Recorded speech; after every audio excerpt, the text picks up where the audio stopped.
15 साल पहले उस दिन आसमान का रंग धुंधला सा काला पड़ गया था। आंगन में खड़े पीपल के पेड़ पर बैठे कौवे भी असामान्य रूप से चुप थे। 12 साल के आनंद को कुछ समझ नहीं आ रहा था।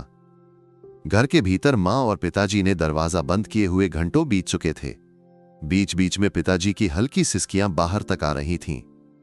मां, मुझे भूख लगी है, उसने दरवाजा खटखटाकर पुकारा। कोई जवाब नहीं आया। पड़ोस के घरों से लोग झांकने लगे थे। उनकी आंखों में सहानुभूति और डर का मिश्रण था।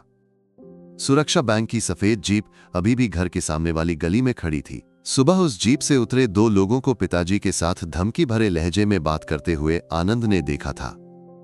जब्ती, पुलिस, बेइज्जती जैसे शब्द उसके छोटे से कानों में टकराकर बिखर गए थे। अचानक वो घटना घटी। घर की बंद खिड़की से नारंगी रंग की रोशनी बाहर की ओर छिटकी, साथ ही मानव त्वचा के जलने की तीखी गंध भी। लोगों की चीखें गूंजने लगीं। कोई दरवाजा तोड़ने की कोशिश कर रहा था। जब दरवाजा खुला तो जो दृश्य आनंद ने देखा उसने उसकी दुनिया खत्म कर दी। उसके माता पिता एक जलती हुई अग्नि की गोली में बदल चुके थे। वे एक दूसरे को गले लगाए हुए थे, जैसे दर्द की गहराई में भी अलग होने की इच्छा न हो। उस अग्नि गोले से उठने वाली एक हल्की चीख आनंद के कानों में गूंजी और फिर सब कुछ शांत हो गया। लोगों ने उसे खींचकर दूर किया। पुलिस आई, एम्बुलेंस की सायरन बजी। जले हुए घर की देहरी पर खड़े होकर आनंद ने बस एक चीज देखी, गेट के पार खड़े बैंक मैनेजर वर्गीस का चेहरा, जिसमें भावहीनता थी। उसकी आंखों में सहानुभूति का एक कण भी नहीं था। इसके बजाय एक काम को ठंडे संतुष्टि के साथ पूरा करने का भाव था। उस पल आनंद के भीतर का बच्चा मर गया। वहां बदले की एक चिंगारी जलने लगी। समय उस चिंगारी को भड़काकर एक ज्वालामुखी में बदल देगा, ये न वर्गीस को पता था, न ही दुनिया को। आज कोच्चि शहर की भीड़ में एक साधारण डिलीवरी बॉय के रूप में आनंद लौटा, लेकिन उसे कोई नहीं पहचान सका। उस 12 साल के लड़के की छाया भी अब उसमें नहीं थी। सालों ने उसे बदल दिया था। भारतीय सेना के पैरा स्पेशल फोर्स की कठिन ट्रेनिंग ने उसके शरीर को एक हथियार में बदल दिया था। उसकी आंखों में अब एक बाज की तीक्ष्णता थी। वो चुपके से निगरानी करना और अंधेरे में छिपकर इंतजार करना सीख चुका था। वो अब शहर के एक गुमनाम कोने में एक छोटे से कमरे में रहता था। वहां उसकी पुरानी चीजों के साथ एकमात्र खजाना था, उसके पिताजी की पुरानी डायरी। उस धूल भरी डायरी के पन्नों में सुरक्षा बैंक की धोखाधड़ी की कहानी दर्ज थी। असली लोन की राशि, उनके द्वारा जोड़े गए फर्जी आंकड़े, धमकियों की तारीखें, मैनेजर वर्गीस और लोन ऑफिसर मुरुगन के नाम। वो डायरी आनंद की भगवद गीता थी, उसके बदले की पवित्र किताब। दिन के समय वो क्विक डिलीवरी की लाल टी शर्ट पहनकर बाइक पर शहर में घूमता। हर इमारत, हर गली को वो अपने दिमाग में नक्शे की तरह उतार लेता। लेकिन उसका असली मकसद कुछ और था, अपने दुश्मनों को समझना, उनकी जीवन शैली, उनकी कमजोरियां, उनके डर। उसकी सूची में पहला नाम साफ था, मुरुगन। वही मुरुगन जो उस समय लोन ऑफिसर था और जिसने घर में घुसकर उसके माता पिता को अपमानित किया था। मुरुगन अब एक छोटी सी ब्लेड कंपनी चला रहा था। सुरक्षा बैंक से सीखे सबक उसने अपनी जिंदगी में लागू किए। गरीबों को उधार देकर उसका 10 गुना ब्याज वसूल कर वो मोटा हो गया था। उसका ऑफिस एक पुरानी इमारत की ऊपरी मंजिल पर था। शाम को वो अकेले बैठकर शराब पीने का आदी था। आनंद ने कई दिनों तक उसकी निगरानी की। उसकी बाइक अक्सर मुरुगन के ऑफिस के नीचे वाली चाय की दुकान पर खड़ी रहती। एक साधारण डिलीवरी बॉय कोई शक नहीं करता। मुरुगन कब आता है, कब जाता है, किससे मिलता है, ये सब आनंद ने रट लिया। आनंद ने मुरुगन का सबसे बड़ा डर समझ लिया। उसे अंधेरे से डर था। ऑफिस से देर रात निकलते समय वो गलियारे की लाइटें जलाकर चलता था। बदले का समय नजदीक आ रहा था। आनंद की नसों में खून नशे की तरह उबल रहा था। एक सोमवार की रात मुरुगन हिसाब की किताबें बंद करके विस्की का गिलास भर रहा था। तभी उसका मोबाइल बजा। अनजान नंबर। हेलो, उसने लापरवाही से पूछा। दूसरी तरफ गहरी खामोशी। फिर एक कानों को चीरने वाली आवाज, माचिस की तीली रगड़ने की आवाज। मुरुगन चौंक गया। कौन है ये? कोई जवाब नहीं। फोन कट गया। ये बस शुरुआत थी। अगले दिन सुबह जब मुरुगन ने अपनी कार खोली तो उसका सिर चकराया। मिट्टी के तेल की तीखी गंध, कार का भीतर पूरी तरह उस गंध से भरा था। वो डर से इधर उधर देखने लगा, कोई नहीं था। उस दिन ऑफिस पहुंचने पर उसकी मेज पर एक पुराना अखबार का कटिंग पड़ा था। 15 साल पुरानी खबर, एक परिवार ने बैंक की जब्ती की धमकी के कारण खुद को आग लगा ली थी। खबर के नीचे लाल स्याही से लिखा था, हम आ रहे हैं। मुरुगन का हौसला टूट गया। उसकी नींद उड़ गई। हर छाया में उसे कोई दिखता, हर फोन कॉल में उसे माचिस रगड़ने की आवाज सुनाई देती। शुक्रवार की रात ऑफिस से कांपते हुए निकलते समय मुरुगन ने गलियारे की लाइट का स्विच दबाया। वो जली नहीं, गलियारा घुप अंधेरे में डूबा था। डर ने उसकी रीढ़ की हड्डी में बिजली सी दौड़ा दी। उसने मोबाइल का फ्लैशलाइट ऑन किया। उस रोशनी में गलियारे के सिरे पर एक छाया मूर्ति खड़ी थी, लंबी मजबूत कद काठी। को कौन है? मुरुगन की आवाज गले में अटक गई। छाया हिली नहीं, इसके बजाय उसने धीरे से एक माचिस की तीली रगड़ी। उस छोटी सी रोशनी में मुरुगन ने आनंद का चेहरा एक पल के लिए देखा। उसकी आंखों में जलती हुई नफरत देखकर मुरुगन डर से चीख पड़ा। वो भागने की कोशिश करने लगा, लेकिन उसके पैर जमीन पर जम गए। आनंद शांत कदमों से उसके पास आया। उसके हाथ में मिट्टी के तेल से भरी एक छोटी बोतल थी। मेरे माता पिता ने जो डर सहा, उसका एक अंश भी तुझे महसूस करना चाहिए। आनंद की आवाज उस गलियारे में मंत्र की तरह गूंजी। मुरुगन की चीख कोई नहीं सुन सका। उस रात जब शहर एक और साधारण रात में सोने की तैयारी कर रहा था, बदले की कहानी का पहला अध्याय खून और आग से लिखा जा चुका था। जब पुलिस ने मुरुगन का जला हुआ शव पाया तो सुबह हो चुकी थी। वह दृश्य देखकर अनुभवी पुलिस वाले भी एक पल के लिए मुंह फेर लेते। Assistant commissioner of police Chakriya crime scene पर पहुंचे। हवा में अभी भी जले हुए मांस की गंध बसी थी। जकरिया कोई साधारण पुलिस अधिकारी नहीं थे। अपराधी के दिमाग को पढ़ने की कला में माहिर, सूक्ष्म नजरों वाला एक शिकारी। वो शव के पास झुके। सर, यह कोई साधारण हत्या नहीं है, इसमें बदले की बू है, एक जूनियर ऑफिसर ने कहा। जकरिया चुप रहे। उनकी नजरें कमरे में चारों ओर भटकीं। मेज पर बिखरे कागजों के बीच से उन्होंने वो पुराना अखबार कटिंग उठाया। हम आ रहे हैं। लाल स्याही में लिखी वो चेतावनी पढ़कर उनकी भौहें सिकुड़ गईं। इस खबर से जुड़ा केस फाइल तुरंत मेरी मेज पर चाहिए, जकरिया ने आदेश दिया। 15 साल पुरानी आत्महत्या, इसका इस हत्या से क्या कनेक्शन है? वो कमरे से बाहर निकले। गलियारे की काली पड़ी दीवार पर उन्होंने उंगलियां फेरी। मिट्टी के तेल की हल्की गंध अभी भी वहां थी। हत्यारा पेशेवर है, उसने कोई सबूत नहीं छोड़ा। लेकिन वो हमसे बात करने की कोशिश कर रहा है, जकरिया ने खुद से कहा। उसके पास एक कहानी है, खून से लिखी हुई कहानी। शहर के एक और कोने में रिटायर्ड पुलिस कांस्टेबल चंद्रन अखबार पढ़ रहे थे। मुरुगन की हत्या की खबर देखकर उनके हाथ कांपने लगे। खबर में 15 साल पुरानी आत्महत्या का जिक्र उनकी आंखों में अटक गया। वो केस चंद्रन को याद था। तब वो स्टेशन में नया नया कांस्टेबल था। उस दंपति के जले हुए शव और देहरी पर डर से कांपते उस 12 साल के लड़के का चेहरा उनकी नींद हराम करने वाली कई रातों का हिस्सा था। उन्हें यकीन था कि गलती बैंक की थी, लेकिन ऊपर से भारी दबाव आया। केस को साधारण आत्महत्या बताकर फाइल बंद कर दी गई। वो लड़का आनंद अब कहां होगा, चंद्रन ने सोचा। मुरुगन की हत्या का तरीका उनके मन में डर पैदा कर गया। यह संयोग नहीं था, वो लड़का लौट आया है न्याय करने। वो न्याय जो एक पुलिस वाले के तौर पर वो नहीं कर सका। चंद्रन के मन में अपराध बोध जागा। उन्होंने अपनी पुरानी लोहे की पेटी खोली और एक धूल भरी फाइल निकाली। उसमें कुछ गुप्त दस्तावेज थे जो उन्होंने चुपके से कॉपी किए थे। सुरक्षा बैंक की धोखाधड़ी की ओर इशारा करने वाले कुछ कागजों के टुकड़े। उसे ढूंढना होगा, चंद्रन ने फैसला किया, इससे पहले कि वो अगली गलती करे। वर्गीज अब शहर का एक मशहूर बिजनेसमैन था। वर्गीज ग्रुप ऑफ कंपनीज का मालिक। शहर के सबसे बड़े बंगलों में से एक में वो अपनी प्यार करने वाली पत्नी और +2 में पढ़ने वाली इकलौती बेटी दिया के साथ रहता था। उसका जीवन खुशियों से भरा था। मुरुगन की मौत की खबर उसने नाश्ते के दौरान पढ़ी। खबर पढ़ते ही उसके भीतर एक ठंडक दौड़ गई। मुरुगन ब्याज, जला हुआ शव। कुछ यादें उसे बेचैन करने लगीं। क्या हुआ पापा? दिया ने पूछा। कुछ नहीं बेटा, वर्गीज ने बनावटी हंसी के साथ कहा। बिजनेस का एक पुराना परिचित, एक हादसा। वो उस खबर को भूलने की कोशिश करने लगा। शायद ये किसी पुरानी रंजिश का हिस्सा हो। इसका उससे कोई लेना देना नहीं, उसका अतीत राख के नीचे दबा है, उसने खुद को समझाया। लेकिन उस रात जब वो सोने के लिए लेटा तो खिड़की से एक हल्की गंध कमरे में घुसी, मिट्टी के तेल की गंध। वो चौंक कर उठ बैठा, बालकनी में जाकर देखा, बाहर तेज बारिश हो रही थी। और कुछ नहीं, शायद ये उसका वहम था। उसने खुद को तसल्ली देने की कोशिश की, लेकिन डर का पहला बीज उसके मन में पड़ चुका था। आनंद अपने छोटे से कमरे की ठंडी फर्श पर बैठा था।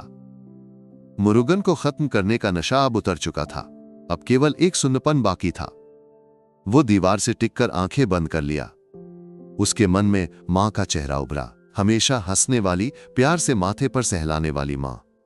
गुस्सा किसी चीज का हल नहीं है बेटा, मां हमेशा कहती थी। मां, मैं एक हत्यारा बन गया हूं। आपका बेटा एक जानवर बन गया है। उसका मन सिसका। वो उठा और पिताजी की डायरी उठाई। कांपते हाथों से उसने पन्ने पलटे। वर्गीज के बारे में लिखा हिस्सा उसने फिर पढ़ा। आज मैनेजर वर्गीज घर आया। उसने हमें कुत्तों की तरह देखा। मेरी पत्नी के सामने उसने मेरी शर्ट पकड़कर धमकाया। पैसा नहीं दिया तो तेरे बेटे को हम उठा ले जाएंगे, भगवान उसे माफ नहीं करेगा। वे पंक्तियां पढ़कर आनंद की आंखों में फिर आग भड़क उठी। उसका आंतरिक संघर्ष खत्म हुआ, उसका लक्ष्य और साफ हो गया। वर्गीज, वह सिर्फ एक हत्यारा नहीं था, उसने उसके परिवार की इज्जत को रौंदा था। उसे माफी नहीं थी। उसकी सूची में दूसरा नाम लाल स्याही में और साफ उभर आया, वर्गीज। वर्गीज की निगरानी शुरू करने पर आनंद को उसकी सबसे बड़ी ताकत और कमजोरी एक ही चीज में दिखी, उसकी बेटी दिया। वर्गीज एक क्रूर बिजनेसमैन हो सकता था, लेकिन दिया के सामने वो एक प्यार करने वाला पिता था। उसे स्कूल छोड़ने जाना, उसकी छोटी छोटी खुशियों में शामिल होना, ये सब आनंद ने दूर से देखा। हर बार जब वो वर्गीज और दिया को साथ देखता, उसे अपने पिताजी की याद आती। वह स्मृति उसके बदले को और तेज करती। वर्गीज ने उसके पिताजी से वही खुशी छीनी थी। इसलिए वर्गीज पर सीधे हमला करने के बजाय आनंद ने उसके खुशी के संसार को तोड़ने का फैसला किया। उसे वही मानसिक पीड़ा महसूस करानी थी जो उसने सहा था। एक शाम आनंद दिया के स्कूल के बाहर इंतजार कर रहा था। वर्गीज उसे लेने आने में देर कर रहा था। दिया अपनी सहेलियों के साथ बातें कर रही थी। आनंद ने अपने डिलीवरी बैग से एक छोटा सा गिफ्ट पैक निकाला, खूबसूरती से पैक किया हुआ एक डिब्बा। वो दिया के पास गया। दिया, वर्गीज? उसने नरमी से पूछा। हाँ, ये एक डिलीवरी है, आपके पापा ने भेजा है, एक सरप्राइज। दिया ने संदेह से उसे देखा, लेकिन क्विक डिलीवरी की यूनिफॉर्म देखकर उसे शक नहीं हुआ। उसने वो डिब्बा ले लिया। थैंक्स। उसने डिब्बा खोला। अंदर एक महंगा परफ्यूम था, साथ में एक छोटा सा नोट। तुम्हारे पापा के पुराने दोस्त का तोहफा। इस गंध को तुम्हारा पापा कभी नहीं भूलेगा। दिया को कुछ समझ नहीं आया। उसने परफ्यूम को हल्के से अपने हाथ पर छिड़का। वो मिट्टी के तेल की गंध मिश्रित एक सुगंध थी। उसी समय दूर एक कार में बैठा वर्गीज ये सब देख रहा था। एक डिलीवरी बॉय उसकी बेटी को कुछ दे रहा था। वो जल्दी से कार से उतरा और उसकी ओर दौड़ा। दिया के हाथ में परफ्यूम को सूंघते देख उसका चेहरा डर से सफेद पड़ गया। आनंद ने दूर से बाइक स्टार्ट की। वर्गीज की आंखों में डर उसे साफ दिख रहा था। शिकार का दूसरा चरण शुरू हो चुका था। दिया के हाथ से परफ्यूम की बोतल छीनकर वर्गीज ने उसे दूर फेंक दिया। उसके चेहरे पर डर देखकर दिया स्तब्ध रह गई। आइंदा किसी अनजान से कुछ मत लेना, समझी? वो उस पर चिल्लाया। पहली बार अपने पापा को गुस्सा करते देख दिया कि आंखें भर आईं। उस दिन से वर्गीज की दुनिया उलट पुलट हो गई। वो नींद में चौंक कर उठने लगा। हर छाया में, हर आवाज में उसे उस डिलीवरी बॉय का चेहरा दिखता। उसका आलीशान बंगला एक जेल बन गया। आनंद का हमला वहां भी जारी रहा। वर्गीज के फोन पर अनजान नंबरों से मैसेज आने लगे। तुम्हारी बेटी को मेरा तोहफा पसंद आया? एक रात जब वो परिवार के साथ फिल्म देख रहा था, 70 इंच के स्मार्ट टीवी की स्क्रीन पर अचानक आग की लपटें चमकी। बस एक पल के लिए, लेकिन वो वर्गीज को पागलपन की कगार पर पहुंचाने के लिए काफी था। उसका डर एक बीमारी की तरह फैलने लगा। बिजनेस पर ध्यान देना मुश्किल हो गया। मीटिंग्स में वो लापरवाह रहने लगा। उसका साम्राज्य धीरे धीरे डगमगाने लगा।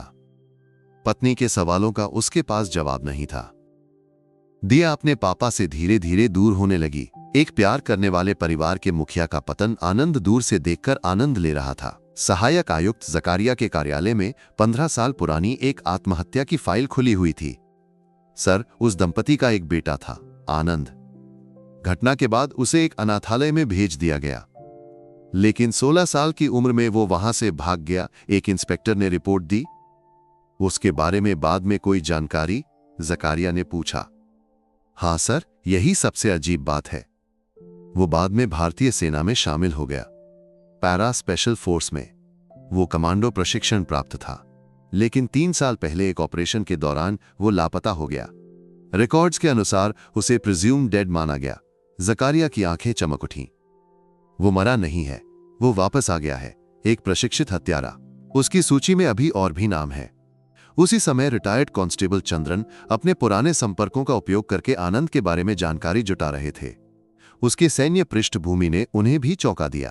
वो कोई साधारण लड़का नहीं था, बल्कि एक खतरनाक इंसान था। चंद्रन को यकीन था कि वर्गीस उसका अगला निशाना है। उन्होंने एक फैसला लिया, वर्गीस से मिलकर उसे चेतावनी देनी होगी, शायद इससे आनंद रुक जाए।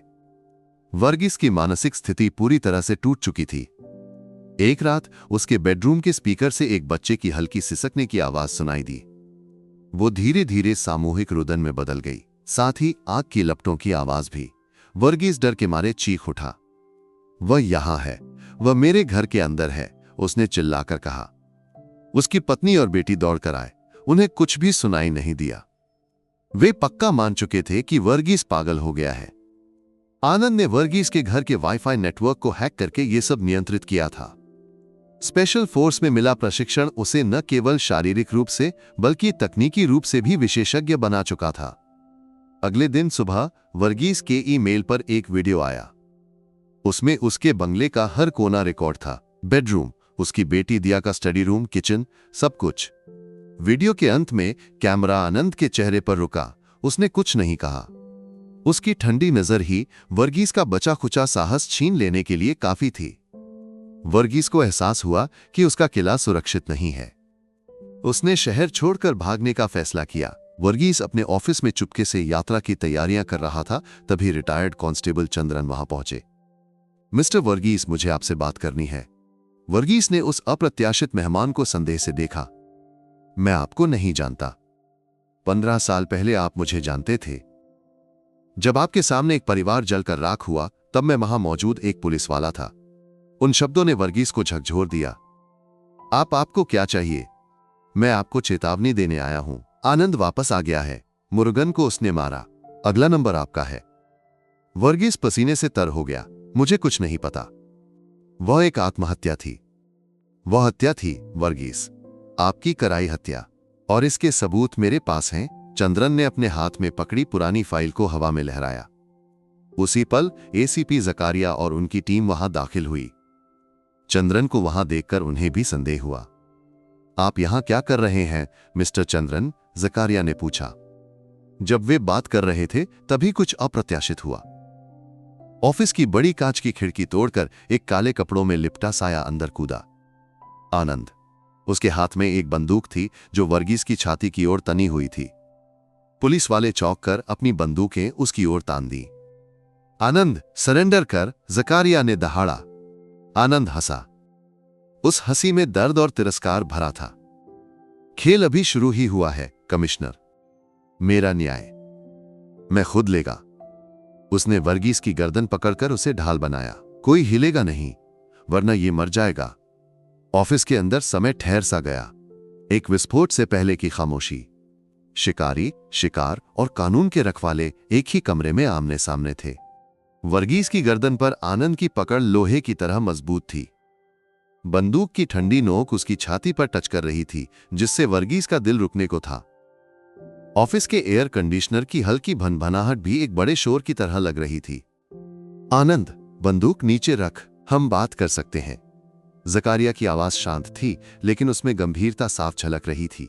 कानून को अपने हाथ में मत ले। अगर तुम्हें न्याय चाहिए तो हम मदद करेंगे। आनंद ने तिरस्कार भरी हंसी हंसी। न्याय? 15 साल पहले आपका न्याय कहां था? जब मेरे माता पिता जल रहे थे तब कानून आंखें मूंदे बैठा था। अब मुझे आपकी मदद की जरूरत नहीं। उसकी नजरें वर्गीस के चेहरे पर गड़ गईं।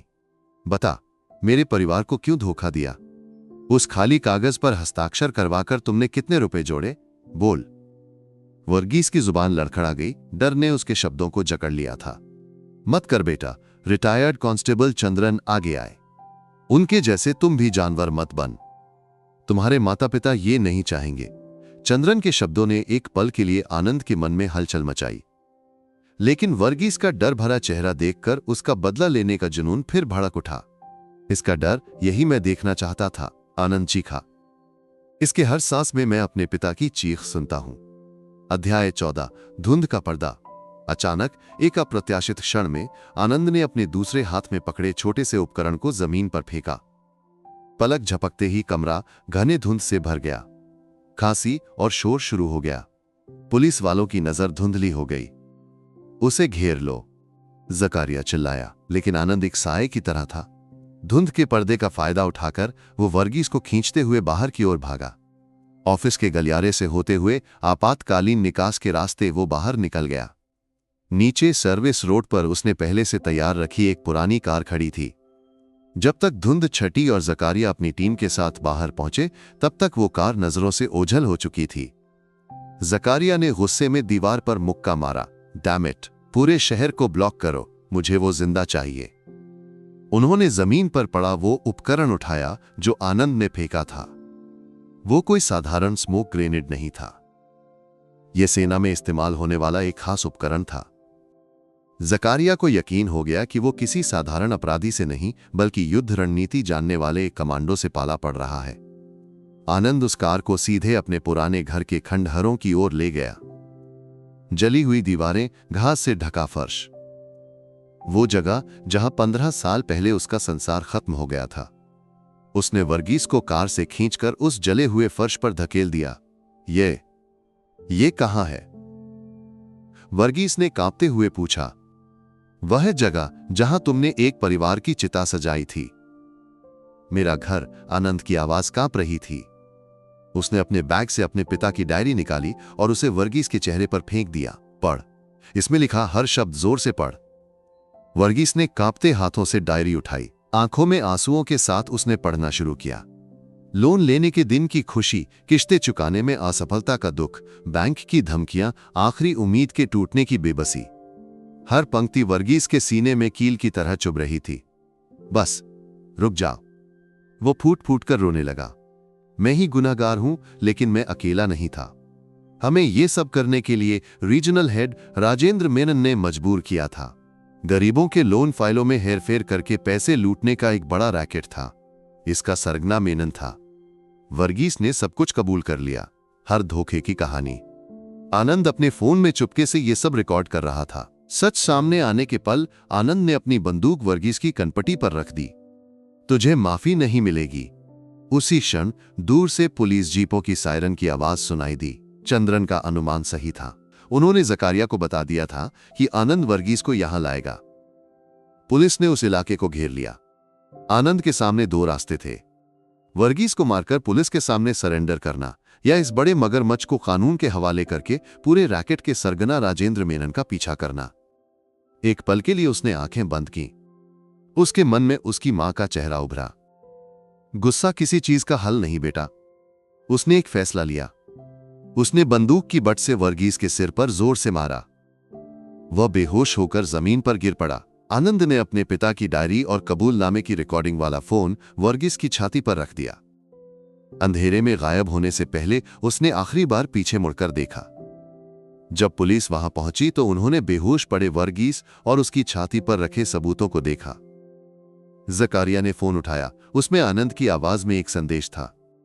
एक मछली जाल में फंस गई कमिश्नर, लेकिन शार्क अभी भी समुद्र में है। ये खेल यहीं खत्म नहीं होता। जकारिया ने आसमान की ओर देखा। आनंद नाम का बदले का तूफान अपने अगले निशाने की तलाश में निकल चुका था। पुलिस और कानून की नजरों से दूर। वर्गीस की गिरफ्तारी और उसके कबूलनामे ने केरल को हिलाकर रख दिया। अगले दिन के अखबारों की सुर्खियां यही थीं। सुरक्षा बैंक घोटाला, पूर्व मैनेजर गिरफ्तार, पीछे बड़े शार्क का दावा। माध्यमों ने उस अज्ञात प्रतिशोधी को अग्नि नाम दिया जिसने वर्गीस को जिंदा पुलिस के हवाले किया। कुछ ने उसे खतरनाक अपराधी बताया तो आम जनता के बीच वो हीरो बन गया। सोशल मीडिया पर hashtag justice for Anandan, hashtag अग्नि द एवेंजर जैसे हैशटैग ट्रेंड करने लगे। बैंकिंग घोटालों का शिकार हुए कई लोग अपनी कहानियां लेकर सामने आए। ये एक सामाजिक आंदोलन की शुरुआत थी। एसीपी जकारिया पर दबाव बढ़ गया। वर्गीस के बयान के आधार पर राजेंद्र मेनन के खिलाफ जांच शुरू करने की अनुमति ऊपर से मिली, लेकिन जकारिया जानता था कि यह एक दिखावा है। मेनन जैसे बड़े मगरमच्छ को छूने के लिए कानून की बाहें छोटी पड़ती हैं। कोच्चि की सबसे महंगी इमारत के टॉप फ्लोर पर बने पेंटहाउस में राजेंद्र मेनन खबरें देख रहा था। उसके चेहरे पर डर का एक कण भी नहीं था, बल्कि उसके साम्राज्य में एक कीड़े के घुसने की झुंझलाहट थी।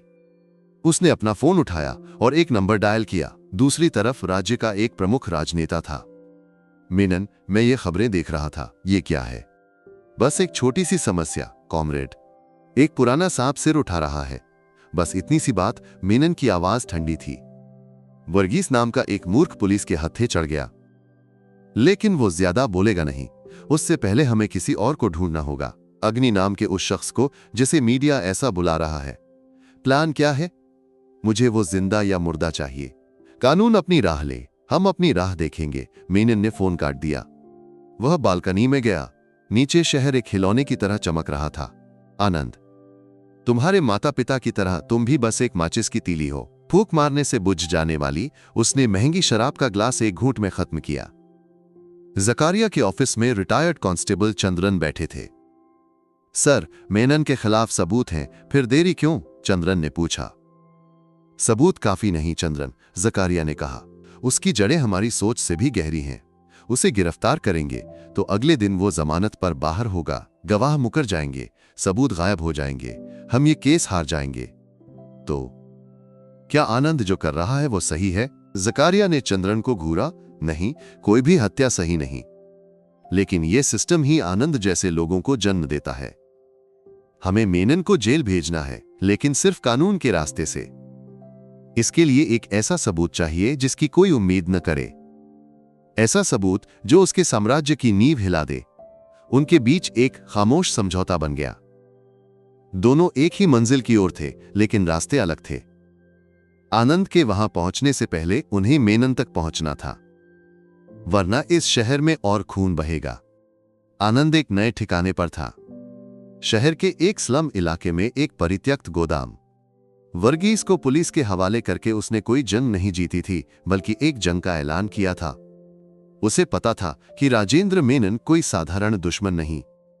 उसके किले को भेदने के लिए सिर्फ बंदूकें काफी नहीं होंगी। उसने अपना लैपटॉप खोला। कई रातों की नींद हराम करके उसने मेनन के बारे में पढ़ा, उसका बिजनेस, उसके दुश्मन, उसके रहस्य। तभी उसे एक जानकारी मिली। मेनन के वित्तीय साम्राज्य की रीढ़ एक कंस्ट्रक्शन कंपनी थी, लेकिन इसके आड़ में वो एक और धंधा चला रहा था, माइनस हवाला। विदेश से काले धन को सफेद करने का एक बड़ा नेटवर्क था, और केरल में इसका मुख्य कड़ी मेनन था। उसका अगला निशाना साफ था, मेनन के पैसे के स्रोत पर हमला करना। जांच के दौरान उसने एक और बात पता की। मेनन के हवाला कारोबार को संभालने वाली उसकी दाहिनी बाजू थी माइनस नैना, एक चालाक और खतरनाक औरत। आनंद ने एक नई योजना बनाई, मेनन पर सीधा हमला करने के बजाय उसकी परछाई नैना तक पहुंचना। उस किले की चाबी उसके पास थी। अब खेल शारीरिक नहीं बल्कि बुद्धि का था। आनंद नाम के कमांडो की जगह आनंद नाम का रणनीतिकार जन्म ले रहा था। वह एक नया मुखौटा पहनने को तैयार था, एक ऐसा मुखौटा जो राजेंद्र मेनन के संसार में घुसपैठ कर सके। आनंद ने कमांडो का चोला उतार दिया। उसकी जगह विक्रम सिंह जन्मा, दुबई से लौटा एक रहस्यमय निवेशक जिसके पास करोड़ों की संपत्ति थी। उसकी चाल ढाल और बातों में कॉर्पोरेट दुनिया की गंभीरता आ गई थी। महंगे सूट, किराए की काली मर्सिडीज बेंज और कोच्चि के एक 5 सितारा होटल का स्वीट, ये सब विक्रम के संसार को पूरा करता था। स्पेशल फोर्स के प्रशिक्षण ने उसे हर परिस्थिति में ढलना सिखाया था। एक नए व्यक्तित्व में घुसपैठ करना उसके लिए आसान था। हवाला कारोबारियों की दुनिया में विश्वास से ज्यादा लालच मायने रखता था। अगर मेनन के साम्राज्य में घुसने की चाबी नैना थी, तो उसे लुभाने का जाल पैसा था। ये आनंद अच्छी तरह जानता था। उसने शहर के कुछ बिचौलियों के जरिए एक संदेश भेजा, दुबई से एक बड़ा फंड अनौपचारिक रूप से भारत लाना चाहता हूं। भरोसेमंद लोग चाहिए। उसे यकीन था कि यह संदेश सही कानों तक पहुंचेगा। नैना राजेंद्र मेनन के साम्राज्य की रानी थी। उसकी खूबसूरती के पीछे स्टील जैसी मजबूत इच्छा शक्ति थी। वो नंबरों और काले धन के जटिल रास्तों में माहिर थी। मेनन उस पर भरोसा करता था क्योंकि उसका अतीत सिर्फ मेनन को पता था। गलियों से उठाकर मेनन ने उसे बनाया था और अपनी परछाई बनाया था, इसलिए उसकी वफादारी पर सवाल नहीं उठता था। विक्रम सिंह का संदेश नैना तक पहुंचा। वो सशंकित थी। अग्नि के हमले के बाद वो शहर में आने वाले हर नए खिलाड़ी को शक की नजर से देखती थी। उसके बारे में पता लगाओ, उसने अपने सहायक को आदेश दिया। उसका दुबई का बिजनेस, उसका बैकग्राउंड, सब कुछ। एक छोटी सी चूक भी हम बर्दाश्त नहीं कर सकते। उधर राजेंद्र मेनन चुप नहीं बैठा था। अग्नि को पकड़ने के लिए उसने एक प्रोफेशनल टीम किराए पर ली थी। इसमें पूर्व सैनिक और भाड़े के गुंडे शामिल थे। इसका लीडर कर्नल राणा था, माइनस एक क्रूर इंसान जिसके नियम जंगल के थे। कई दिन बाद नैना की तरफ से विक्रम आनंद को एक कॉल आया। शहर के एक हाई एंड रेस्तरां में मुलाकात का प्रस्ताव था। आनंद जब वहां पहुंचा तो नैना एक लैपटॉप पर ध्यान दे रही थी। उसने सिर उठाकर आनंद को देखा। उसकी नजर एक एक्सरे की तरह आनंद के अंदर तक घुसने की कोशिश कर रही थी। मिस्टर विक्रम सिंह, उसने बिना हाथ मिलाए कहा, आपके साहस की दाद देनी होगी। इस समय कोच्चि में इतना बड़ा सौदा करने की कोशिश करना या तो मूर्खता है या फिर अति आत्मविश्वास। आनंद ने शांत मुस्कान के साथ जवाब दिया, बिजनेस में समय नहीं, अवसर मायने रखता है मिस नैना। मैंने सुना है कि कोच्चि में अभी एक खाली जगह है, मैं उसी का फायदा उठाने आया हूं। उसके जवाब ने नैना को प्रभावित किया। उसने आनंद की आंखों में सीधे देखा। आपका भरोसा क्या है? मेरा भरोसा पैसा है। आनंद ने एक ब्रीफकेस खोला। उसमें नई नोटों की गड्डियां थीं। ये बस शुरुआत है। 5 करोड़। अगर ये सही जगह पहुंचता है तो अगला सौदा इसका 10 गुना होगा। नैना ने एक पल सोचा। हम छोटी मछलियां नहीं पकड़ते मिस्टर सिंह। मुझे भी शार्क से दिलचस्पी है, आनंद ने कहा। यह पैसा आपके बॉस राजेंद्र मेनन के लिए मेरा विजिटिंग कार्ड है। मेनन का नाम सुनते ही नैना का चेहरा बदल गया। उसे समझ आ गया कि यह कोई साधारण सौदागर नहीं है। हम आपके बारे में और जांच करेंगे। अगर सब संतोषजनक रहा तो हम संपर्क करेंगे। वो उठ खड़ी हुई। आनंद को पता था कि उसका पहला कदम कामयाब रहा। उसने संदेह का बीज बो दिया था, लेकिन लालच का पानी उसे अंकुरित कर देगा। एसीपी जकारिया की टीम मेनन की कंस्ट्रक्शन कंपनी के वित्तीय रिकॉर्ड्स की जांच कर रही थी, लेकिन सब कुछ कानूनी तौर पर सही था। हर सौदा साफ कागजों पर लिखा हुआ था। वो बहुत चालाक है, जकारिया ने अपनी टीम से कहा। उसके काले धन का प्रवाह इन कागजों में नहीं मिलेगा। वो डिजिटल दुनिया में बहता है। जकारिया ने एक साइबर फोरेंसिक विशेषज्ञ की मदद लेने का फैसला किया। उधर कर्नल राणा और उसकी टीम ने शहर में अपनी शिकार की शुरुआत कर दी थी। उनकी नेटवर्क पुलिस से भी बड़ा था। उन्होंने अग्नि की हर चाल का विश्लेषण किया। मुरुगन को मारने का तरीका, वर्गीस को पकड़ने की रणनीति। ये कोई साधारण बदला नहीं है, ये एक सैन्य ऑपरेशन की तरह है, राणा ने अपनी टीम से कहा। हम जिसे ढूंढ रहे हैं वो कोई साधारण अपराधी नहीं, वो हमारी तरह प्रशिक्षित है। राणा की जांच धीरे धीरे सेना के रिकॉर्ड्स तक पहुंची। उसने पैरा स्पेशल फोर्स से लापता हुए सैनिकों की लिस्ट की जांच शुरू की। धीरे धीरे आनंद नाम के इर्द गिर्द उसका संदेह गहराने लगा। खेल के नियम बदल चुके थे। एक तरफ कानून के रास्ते पर चलने वाला जकारिया, दूसरी तरफ जंगल के न्याय को लागू करने आया राणा, और इन सब के बीच एक नया मुखौटा पहनकर भेड़िए की मांद में कदम रखने वाला आनंद। कई दिनों की खामोशी के बाद नैना ने फिर से कॉल किया। इस बार उसकी आवाज में और गंभीरता थी। मिस्टर सिंह, हम आपकी धैर्य की सराहना करते हैं। आपके लिए एक छोटा सा टेस्ट है। हमारा एक प्रतिद्वंद्वी अनवर कुछ समय से हमें परेशान कर रहा है। वो हमारे कुछ सौदों की जानकारी लीक कर रहा है। उसके पास हमारे बिजनेस से जुड़ा एक लैपटॉप है। हमें वो चाहिए, पैसों से या अपनी दूसरी काबिलियतों से, या आपकी मर्जी। अगर वो लैपटॉप मेरे हाथ में आया तो राजेंद्र मेनन के दरवाजे आपके लिए खुल जाएंगे। आनंद को पता था कि ये एक जाल है। शायद अनवर जैसा कोई है ही नहीं। अगर है भी तो वो लैपटॉप एक मजाक होगा। उनका असली मकसद विक्रम सिंह की काबिलियत को परखना है, ये देखना कि वो पुलिस का आदमी है या किसी और का जासूस। जगह और समय बताइए, आनंद ने शांति से जवाब दिया। उन्होंने जो पता दिया वो शहर के एक पुराने गोदाम का था। आनंद ने विक्रम सिंह का सूट उतारकर फिर से अपने पुराने कमांडो के कपड़े पहन लिए। छायाओं को साथ लेकर वो उस गोदाम में दाखिल हुआ। ये वाकई एक जाल था। वहां अनवर की जगह नैना के 4 गुंडे उसका इंतजार कर रहे थे। उन्होंने उसे घेर लिया। लैपटॉप कहाँ है? आनंद ने गंभीरता से पूछा। पहले हमें पता करना है कि तुम कौन हो, उनके सरगना ने कहा। अगले 5 मिनट में वहां जो हुआ वो एक सैन्य ऑपरेशन की रफ्तार से भरा युद्ध था। स्पेशल फोर्स में सीखे गए हुनर के सामने उन गुंडों का टिकना मुश्किल था। आनंद ने उन्हें काबू कर लिया, लेकिन मारा नहीं। उसने उनके सरगना के हाथ में एक पेन ड्राइव थमा दिया। इसे अपनी रानी को दे देना, लैपटॉप की सारी जानकारी इसमें है। अब मुझे परखने की कोशिश मत करना। वो अंधेरे में गायब हो गया। नैना ने जब वो पेन ड्राइव खोला तो वो सन्न रह गई। उसमें अनवर की जानकारी नहीं थी, बल्कि नैना के कुछ गुप्त बैंक खातों की जानकारी थी जो उसने मेनन से छिपाकर बनाए थे। साथ में एक संदेश था, अगर मैं चाहूं तो तुम्हारा खेल भी खत्म कर सकता हूं, लेकिन मेरा मकसद वो नहीं है। साथ में खेलते हैं, वरना तुम्हें भी खेल से बाहर कर दूंगा। नैना के माथे पर पसीना छलक आया। उसे समझ आ गया कि विक्रम सिंह कोई साधारण खिलाड़ी नहीं है। वो खतरनाक है, लेकिन उसे साथ रखना फायदेमंद भी हो सकता है। कर्नल राणा की जांच आनंद की पुरानी सैन्य यूनिट तक पहुंची। वहां से उसे आनंद के सबसे करीबी दोस्त जयन के बारे में पता चला, जो अब सेना से रिटायर होकर केरल में रहता था। राणा को यकीन था कि अग्नि तक पहुंचने का रास्ता जयन से होकर जाता है। उधर एसीपी जकारिया के साइबर विशेषज्ञ ने मेनन के डिजिटल साम्राज्य में एक दरार ढूंढ निकाली। दुबई के एक सर्वर पर लगातार भेजे जा रहे इनक्रिप्टेड डेटा पैकेट्स। अगर उसे डीकोड कर लिया जाए तो हवाला नेटवर्क की पूरी जानकारी मिल सकती थी, लेकिन इसमें समय लगेगा।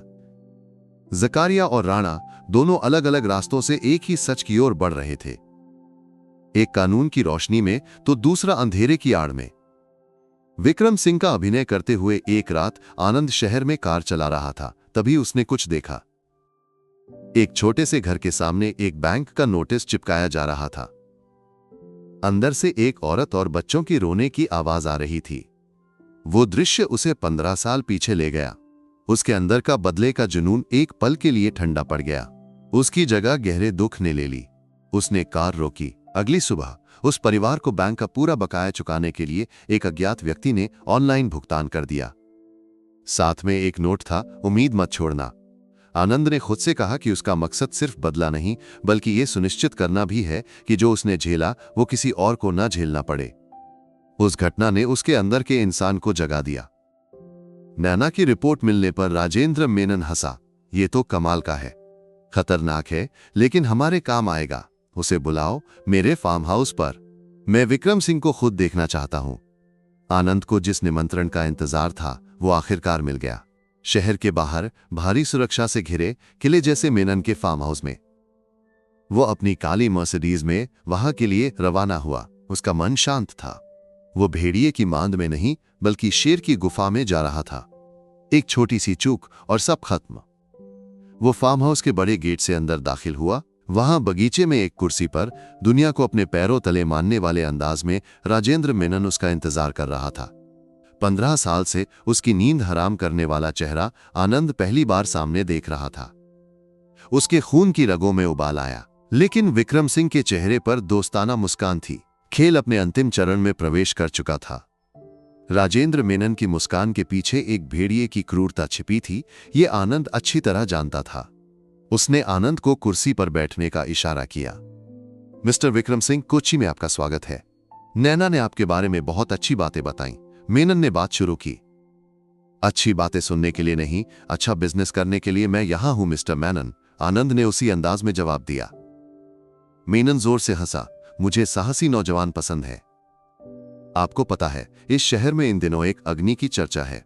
एक ऐसा शख्स जो कानून को अपने हाथ में ले रहा है। उसके बारे में आपकी क्या राय है? यह एक टेस्ट था। आनंद का दिल एक पल के लिए तेजी से धड़का, लेकिन उसने ये जाहिर नहीं होने दिया। हर क्रिया की एक प्रतिक्रिया होती है मिस्टर मेनन। कभी कभी जब सिस्टम नाकाम हो जाता है तो लोग जाग उठते हैं। बिजनेस में भी ऐसा ही होता है। उसके जवाब ने मेनन को प्रभावित किया। चलो बिजनेस की बात करते हैं। 100 करोड़ दुबई से यहां लाना है। क्या आप ये कर सकते हैं? लेकिन एक शर्त है, पैसा यहां मेरे इस फार्म हाउस में ट्रांसफर होगा, मेरे पूर्ण नियंत्रण में। ये एक जाल था। आनंद को पता था कि पैसा ट्रांसफर होने के पल ही उसे खत्म करने की योजना है, लेकिन उसने इसे मेनन के किले में एक बार फिर घुसपैठ करने के अवसर के रूप में देखा। मेनन का सर्वर रूम, जो उसके साम्राज्य का दिल था, इसी फार्म हाउस में था। आपकी शर्तें मुझे मंजूर हैं, आनंद ने हाथ मिलाया। उस हैंडशेक में 15 साल की नफरत का बोझ था। अध्याय 30, दोस्त पर पड़ती छाया। कर्नल राणा की टीम ने आनंद के दोस्त जैन के घर का पता लगा लिया। उन्होंने सीधे हमला नहीं किया, बल्कि जैन की हर हरकत पर नजर रखी, उसके फोन कॉल्स, उसकी यात्राएं। एक रात राणा के आदमियों ने जैन के घर में घुसपैठ की। उन्होंने उसे काबू कर लिया। तेरा दोस्त कहां है आनंद? राणा ने उसकी कनपटी पर बंदूक तानकर पूछा। जैन चुप रहा।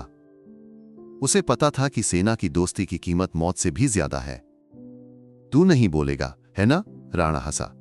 लेकिन वो तुझे ढूंढने आएगा। जब उसे पता चलेगा कि तेरी जान खतरे में है, तो वो जहां कहीं भी हो दौड़ा चला आएगा। हम यहां उसका इंतजार करेंगे। उन्होंने जयन को उसके ही घर में कैद कर लिया। वो एक जिंदा जाल बन गया। एसीपी जकारिया के ऑफिस में साइबर विशेषज्ञ उत्साह से दौड़ा आया। सर, हमने उसे डिक्रिप्ट कर लिया, एक छोटा सा हिस्सा। अगले शुक्रवार रात 10 बजे कोच्चि बंदरगाह के पास एक पुराने वेयरहाउस के कोऑर्डिनेट्स हैं। वहां एक बड़ा हवाला सौदा होने वाला है। जकारिया की आंखें चमक उठीं। आखिरकार मेनन को जेल भेजने का एक रास्ता खुल गया था। टीम को तैयार करो, उस रात हम उस वेयरहाउस को घेर लेंगे। लेकिन उसके मन में एक शक बाकी था। क्या मेनन जैसा चालाक शख्स इतनी आसानी से पकड़ा जाएगा, या यह भी ध्यान भटकाने की एक चाल है? आनंद ने मेनन के सौदे के लिए हामी भरी। उसे पता था कि उसका असली मकसद पैसा नहीं, डेटा है। मेनन के सर्वर में मौजूद जानकारी, हवाला सौदों के पूरे हिसाब और जिन राजनेताओं और अधिकारियों को वो पैसे देता था, उनकी लिस्ट माइनस अगर वो मिल जाए तो मेनन का साम्राज्य ताश के पत्तों की तरह ढह जाएगा। उसने नैना को फोन किया। मुझे फार्म हाउस के सिक्योरिटी सिस्टम का ब्लूप्रिंट चाहिए। नैना चौंकी। वो किस लिए? अगर हम दोनों को इस खेल से जिंदा निकलना है तो मुझे कुछ सावधानियां बरतनी होंगी। ये मत भूलो कि तुम्हारे राज मेरे पास हैं, आनंद ने उसे धमकाया। नैना के मन में उथल पुथल मची थी। मेनन के प्रति वफादारी या अपनी जिंदगी, उसने दूसरा रास्ता चुना। उसने चुपके से फार्म हाउस की सिक्योरिटी जानकारी आनंद को दे दी। आनंद उर्फ विक्रम सिंह ने शैतान के साथ सौदा पक्का कर लिया था। जयन के घर से आनंद को एक कॉल आया। वो जयन था, लेकिन उसकी आवाज में कंपन था। आनंद, मुझे तुमसे मिलना है, कुछ पुरानी बातें करनी है। आनंद को समझ आ गया कि यह कोई साधारण बातचीत नहीं है। सेना में उनके बीच एक कोड लैंग्वेज थी। जयन ने बातचीत में उस कोड का इस्तेमाल किया, माइनस लाल बारिश। इसका मतलब था, मैं खतरे में हूं, ये जाल है। आनंद का संसार थम गया। एक तरफ उसका जिगरी दोस्त, दूसरी तरफ सालों से इंतजार किया गया बदला का आखिरी चरण। दोनों एक ही रात होने थे, शुक्रवार की रात। आनंद ने रिटायर्ड कांस्टेबल चंद्रन को फोन किया। मुझे आपकी मदद चाहिए, उसने अपनी योजना समझाई। जयन को बचाना है और साथ ही मीनन के सर्वर से डेटा चुराना है। शुक्रवार की रात आनंद विक्रम सिंह के वेश में मेनन के फार्म हाउस पहुंचा। उसे पता था कि उसकी हर हरकत पर नजर रखी जा रही है। उसी समय चंद्रन एक पुराने स्कूटर पर जैन के घर के पास ट्रांसफार्मर के पास पहुंचे। आनंद के निर्देशानुसार ठीक 9:30 बजे उन्होंने उस इलाके की पूरी बिजली काट दी। जब पूरा इलाका अंधेरे में डूब गया, आनंद अपने असली रूप में लौट आया। राणा की टीम हक्का बक्का थी। उन पलों की आड़ में आनंद छायाओं का साथ लेकर जयन के घर में घुस गया। वहां राणा के गुंडों के साथ एक खामोश जंग छिड़ी। उसने जयन को आजाद कराया। तुझे कैसे पता चला? जयन ने पूछा। हमारी दोस्ती को मैं भूल नहीं सकता, आनंद ने कहा। अब तुझे कहीं सुरक्षित जगह जाना होगा। मेरी जंग अभी खत्म नहीं हुई। जयन को बचाने के बाद आनंद बिजली की रफ्तार से मेनन के फार्म हाउस लौटा। बिजली गुल होने को मेनन और उसकी टीम ने शहर की आम समस्या समझ लिया। पैसे ट्रांसफर करने का समय नजदीक आया। आनंद मेनन के ऑफिस की ओर बढ़ा। नैना के दिए ब्लूप्रिंट के अनुसार सर्वर रूम उसी ऑफिस के बगल में था। पैसा कहां है? मेनन ने पूछा। आ रहा है, मेरे लोग बाहर हैं। लेकिन उससे पहले मुझे एक गारंटी चाहिए, आनंद ने कहा। उसने जानबूझकर मेनन से बहस शुरू की ताकि समय टाला जा सके। उस बहस के दौरान उसने अपने हाथ में पकड़ा सिगरेट लाइटर जमीन पर गिरा दिया। उसे उठाने के बहाने उसने मेज के नीचे एक छोटा सा उपकरण फिट कर दिया। यह एक हाईटेक डिवाइस थी जो मेनन के सर्वर नेटवर्क में सेंध लगाकर डेटा कॉपी कर सकती थी। डेटा कॉपी होने में ठीक 10 मिनट लगने थे। काउंटडाउन शुरू हो गया। ठीक 10 बजे एसीपी जकारिया और उनकी टीम ने कोच्चि बंदरगाह के वेयरहाउस को घेर लिया। अंदर घुसते ही उन्हें कुछ ट्रक और साधारण मजदूर दिखे।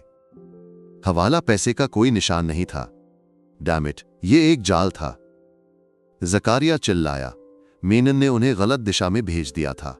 असली सौदा कहीं और हो रहा था। उधर जयन के घर से आनंद के भागने की खबर मिलते ही कर्नल राणा गुस्से से कांप उठा। उसे लगा कि अग्नि की चतुराई के सामने वो हार गया। तभी उसे मेनन का फोन आया। राणा, वो विक्रम सिंह एक धोखेबाज है। वो मेरे फार्म हाउस में है। मुझे वो जिंदा नहीं चाहिए। खत्म कर दो। राणा और उसकी टीम फार्म हाउस की ओर दौड़े। फार्म हाउस के अंदर आनंद का उपकरण डेटा कॉपी करने में 99% तक पहुंच चुका था। लेकिन तभी मेनन को खतरे की भनक लग गई। उसने अपनी बंदूक निकाली। मुझे पता है तुम कौन हो आनंद, तुम्हारा खेल खत्म। उसी पल ऑफिस का दरवाजा लात मारकर खुला और कर्नल राणा अपनी टीम के साथ अंदर घुसा। उनकी बंदूकें आनंद की ओर तनी थीं। एक तरफ मेनन, दूसरी तरफ राणा की भाड़े की सेना। सारे रास्ते बंद हो चुके थे और आनंद उस कमरे में अकेला फंस गया था। उसके बदले के आखिरी पल गिनती में आ चुके थे। कमरे में समय एक पल के लिए ठहर गया। आनंद की सांसें, मेनन के चेहरे पर विजयी भाव, राणा की आंखों में शिकार की चाहत। सब कुछ एक फ्रेम में सिमट गया। सारे रास्ते बंद हो गए आनंद, मेनन ने तिरस्कार भरे लहजे में कहा। तुम्हारा बदला यहीं खत्म होता है। राणा की उंगली ट्रिगर पर थी। लेकिन उसी पल आनंद की स्मार्ट वॉच में एक हल्का वाइब्रेशन हुआ। एक छोटी सी हरी बत्ती जली। डेटा ट्रांसफर 100% पूरा हो चुका था। उसके होठों पर एक हल्की मुस्कान उभरी। खेल अभी शुरू हुआ है मेनन। राणा ने गोली चलाने की तैयारी की, तभी कमरे का दूसरा दरवाजा खुला और नैना अंदर आई। उसके हाथ में भी एक बंदूक थी, लेकिन वो आनंद की ओर नहीं थी। राणा, उसे कुछ मत करो।